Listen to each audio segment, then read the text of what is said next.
क्या हुआ। Banking court के अंदर आसिफ अली जरदारी और फरियाल तालपुर की जमानतें लगी हुई थी। ओमनी ग्रुप के कुछ लोग भी इसके अंदर शामिल थे।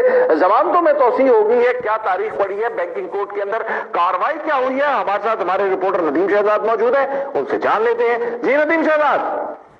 जी राइट साहब, आज एफए बैंकिंग कोर्ट के अंदर मनी लॉन्ड्रिंग केस की मेगा केस की जो समाप्त थी, इस हवाले से आज साबिक सदर आसिफ अली जरदारी और फरियाल तालपुर जो वो आज अदालत में पेश हुई थी। इन्होंने अपनी इनकी फांसी जो जमानत थी वो खत्म हो रही थी, इससे ये खदशा था कि शायद इनकी गिरफ्तारी जो अमल में लाई जाएगी और सियासी तौर पर कारकुनान को भी FIA बैंकिंग कोर्ट सर्कल पहुंचने की हिदायत दी गई थी कि तमाम कारकुनान वहां पहुंचे। लेकिन इस सवाल से आज उन्हें 23 जनवरी की जो है फांसी जमानत जो उन्हें दे दी गई और मजीद मेगा मनी लॉन्ड्रिंग केस के अंदर बिलावल भुट्टो जरदारी के नाम को और वज़ीर आज़म सिंध के नाम को ECL से निकालने के बारे में भी बातचीत। इस सवाल से तर्जुमान पाकिस्तान पीपल्स पार्टी उनका ये कहना था कि JIT की साख जो मुतासर हुई है, इस हवाले से जो कि बिलावल भुट्टो का नाम अब निकाला जाएगा। 16 तारीख दी गई कि इनके नामों को ऊपर नजरसानी को उनको ECL से निकालने के हवाले से, और इस पर पाकिस्तान पीपल्स पार्टी के उनकी जानब से तो फतह का निशान दिया जा रहा है कि इस वक्त तर्जुमान की जानब से भी कहा जा रहा है कि JIT हमने जो पहले ही जो कहा था इस सवाल से पोलिटिकल होगी, ये JIT सियासी बुनियादों पर कायम हुई है। इस सवाल से चीफ जस्टिस को आज अदालत के अंदर नदीम शहजाद जरदारी साहब के वकील का ये कहना था कि अभी तक चालान पेश नहीं किया गया,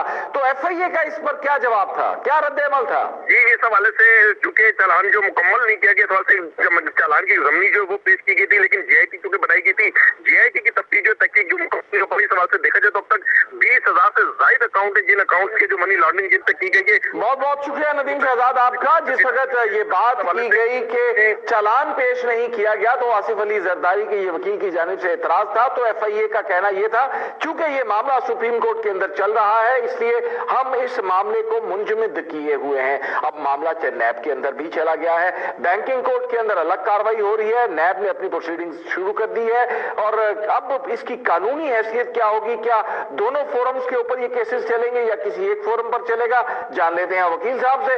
वकास अबरेज, क्या अब सूरत हाल होगी? अच्छा, इसके अंदर जो बैंकिंग कोर्ट्स के मामलात हैं वो बैंकिंग कोर्ट्स देखेगी और जो NAB के मामलात हैं वो NAB देखेगी।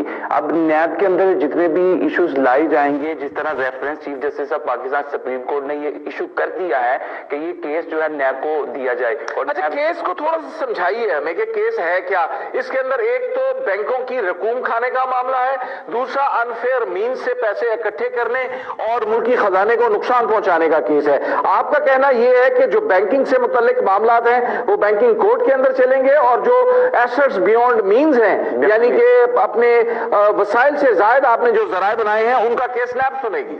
वसाइल से ज्यादा जो जराए बनाए हैं वो भी NAB केस सुन सकती है and it is quite lucid and limited under section 9 of NAB ordinance के सेक्शन 9 के अंदर kickbacks, commissions, misuse of power, abuse of power, corruption, और जिस तरह आपने कहा कि अपनी आमदन से ज्यादा जराए कि आपके पास ये पैसे थे, अब आप 2 साल के बाद आप यहाँ पे खड़े हैं तो आपके पास कैसे आए। लेकिन जो किकबैक से पैसा इकट्ठा किया जाता है, जो कमीशन से पैसा इकट्ठा किया जाता है, जो मनी लॉन्ड्रिंग का भी तस्करा NAB ऑर्डिनेंस के अंदर किया गया, तो ये सारे इशू जितने भी हैं अल्टीमेट जो इसको इंक्वायरी किया जा सकता है, इन्वेस्टिगेट किया जाता है, वो NAB is the proper forum कि जो मामलात को असरटेन कर सकती है, इन्वेस्टिगेट कर सकती है, इंक्वायरी कंडक्ट। आपको प्रमा फिशाय क्या नजर आता है कि क्या इन दोनों फोरम के ऊपर केसेस चलेगा या NAB टेक ओवर कर लेगा?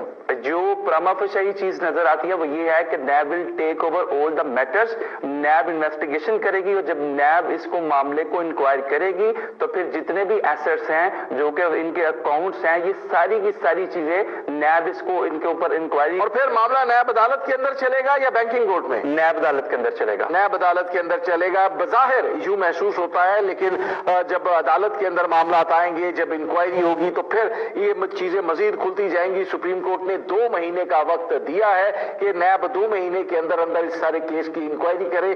कई बैंक लुट चुके हैं इस सारे मामले के अंदर और बड़े बड़े इल्जामात लगाए गए हैं JIT की जानिब से, लेकिन पीपल्स पार्टी आज फतह के शादियाने बजाती नजर आती है, पीपल्स पार्टी फतह के निशान बनाती हुई नजर आती है, क्योंकि अगर JIT की रिपोर्ट को बायस्ड करार दिया गया है, जो कि अगरचे ऑफिशियल नहीं दिया गया, लेकिन मैं समझता हूं कि एक जुमला इस पूरी JIT की रिपोर्ट के ऊपर सवालिया निशान लगाने के लिए काफी है, और यही कहना है कानूनी माहिरीन का भी।